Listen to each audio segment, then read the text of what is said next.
త్వరలోనే వాలంటీర్ల వ్యవస్థపై ఓ నిర్ణయం తీసుకుంటామని ఏపీ మంత్రి కొల్లు రవీంద్ర స్పష్టం చేశారు. గత వైసీపీ ప్రభుత్వం వాలంటీర్లను రోడ్డున పడేసిందన్న ఆయన, పొరపాటు అయిందని ప్రతిరోజు వందల మంది వాలంటీర్లు తమ దగ్గరకు వస్తున్నారని తెలిపారు. ఎన్నికల ముందు వైసీపీ నేతలు వాలంటీర్లచే బలవంతపు రాజీనామాలు చేయించడం వల్లే వారంతా రోడ్డున పడిపోయారని ఆవేదన వ్యక్తం చేశారు.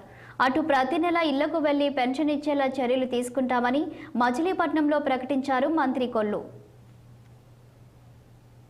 మచిలీపట్నం కాన్స్టిట్యున్సీకి సంబంధించి ముఖ్యమైనటువంటి డిపార్ట్మెంట్స్తో కలెక్టర్ గారి నాయకత్వంలో అందరితో కూడా ఒకసారి రివ్యూ చేయడం జరిగింది.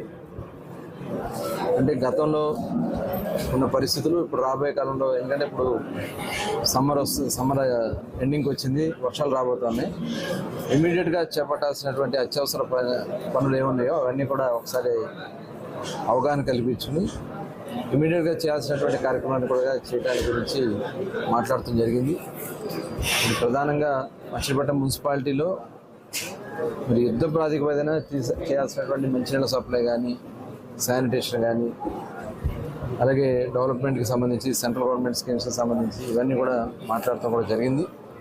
అలాగే ఇరిగేషన్ డిపార్ట్మెంట్లో చేపట్టాల్సినటువంటి ఏదైతే ఇక్కడ పనులు ఉన్నాయో దాదాపు 63 పనులకి వీళ్ళు పంపించడం జరిగింది.